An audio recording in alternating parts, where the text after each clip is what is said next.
अविनाशी तु तद्विद्धि येन सर्वमिदं ततं विनाशमव्ययस्यास्य न कच्चित् कर्तुमर्हति। 17. अविनाशी नाशरहित तू परंतु तत विधी ते जाणून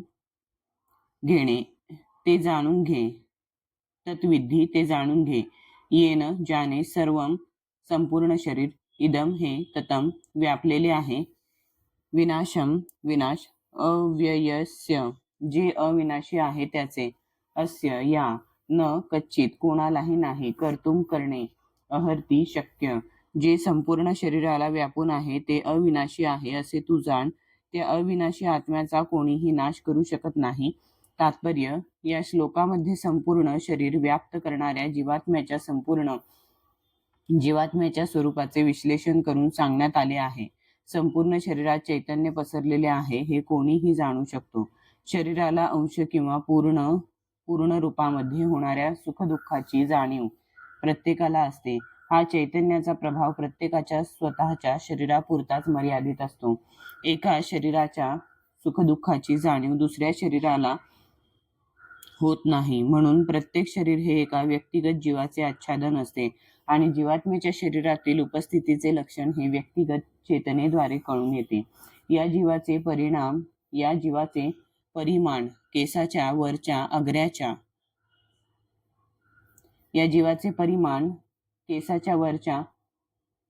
अग्राच्या 1 दशसहस्रांशा इतके आहे असे सांगण्यात येते। याची पुष्टी श्वेताश्वतरोपनिषदात 5.9 करण्यात आली आहे। बालाग्र शतभाग्यस्य शतधा कल्पितस्य च भागो जीवः स विज्ञेयः स चानन्त्याय कल्पते। केसाच्या वरच्या अग्राचे 100 भागांमध्ये विभाजन केले आणि अशा प्रत्येक भागाचे पुन्हा 100 भाग केले तर असा प्रत्येक भाग हा जीवाच्या आकाराचा परिमाण होईल। याच प्रकारचे प्रतिपादन पुढील श्लोकातही आढळते। केशाग्र शतभाग्यस्य शतांशः सादृश्यात्मकः जीवः सूक्ष्मस्वरूपोऽयं संख्यातीतो हि चित्कणः। आध्यात्मिक चित्कण संख्यातील आहेत व त्यांचे परिमाण आकार हे केसाच्या अग्रभागाच्या 1 दशसहस्रांशा इतके आहे। म्हणून व्यक्तिगत आत्मा रूपी चित्कण हा भौतिक अणुपेक्षाही सूक्ष्म आहे आणि असे असंख्य चित्कण आहेत। हे अतिसूक्ष्म आध्यात्मिक स्फुलिंग म्हणजे भौतिक शरीराचे आधारभूत तत्व आहे आणि ज्याप्रमाणे एखाद्या औषधातील कार्यकारी तत्वाचा प्रभाव पूर्ण शरीरभर पसरतो त्याचप्रमाणे या आध्यात्मिक स्फुलिंगाचा प्रभाव संपूर्ण शरीरभर पसरतो। जीवात्म्याचा हा ओघ संपूर्ण शरीरभर चेतना रूपाने अनुभवास येतो आणि हा अनुभव म्हणजे जीवात्म्याच्या अस्तित्वाचा पुरावा आहे। चेतना विरहित भौतिक शरीर म्हणजेच मृत शरीर हे कोणतीही सामान्य व्यक्ती समजू शकते आणि कोणत्याही भौतिक प्रक्रियेद्वारे या चेतनेचे शरीरामध्ये पुनरुत्थान करता येत नाही। म्हणून चेतना ही कोणत्याही भौतिक गोष्टीच्या संमिश्रणामुळे नसून आत्म्यामुळे असते।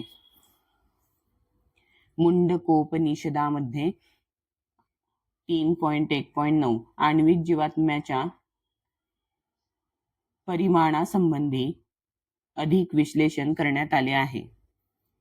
एषोणुरात्मा चेतसा वेदितव्यो यस्मिन् प्राणः पंचधा संविशेष प्राणैश्चित्तं सर्वमोतं प्रजानां यस्मिन् विशुद्धे विभवत्येष आत्मा। आत्म्याचा आकार परमाणु रूप आहे आणि त्याला पूर्ण बुद्धीद्वारेच जाणता येते। हा परमाणु रूप 5 प्रकारच्या प्राणात प्राण, अपान, व्यान, समान आणि उदान तरंगणारा आत्मा हृदयात स्थित असतो आणि देहधारी जीवांच्या संपूर्ण शरीरावर त्याचा प्रभाव पसरलेला असतो।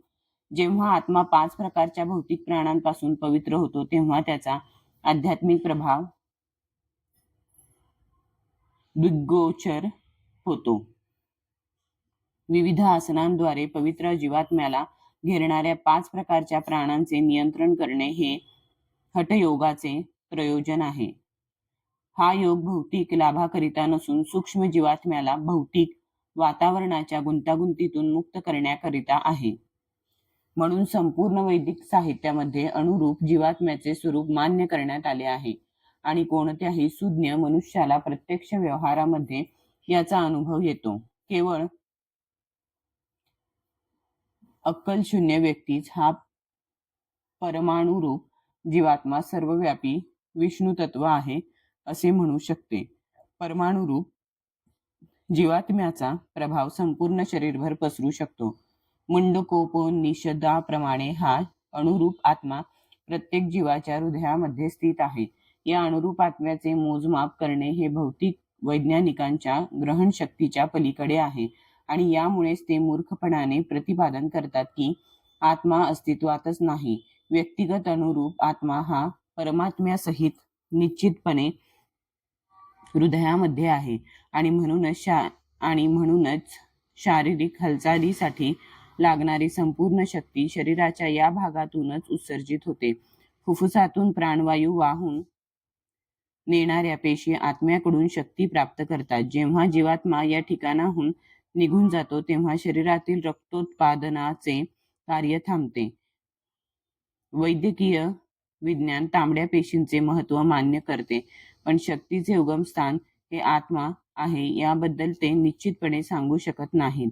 तरी सुद्धा वैदिक शास्त्र मान्य करते की हृदय हे शरीरास आवश्यक शक्तीचे उगमस्थान आहे. परमात्म्याच्या अशा अणुरूप अंशाची तुलना सूर्यप्रकाशातील अणूंशी केली आहे.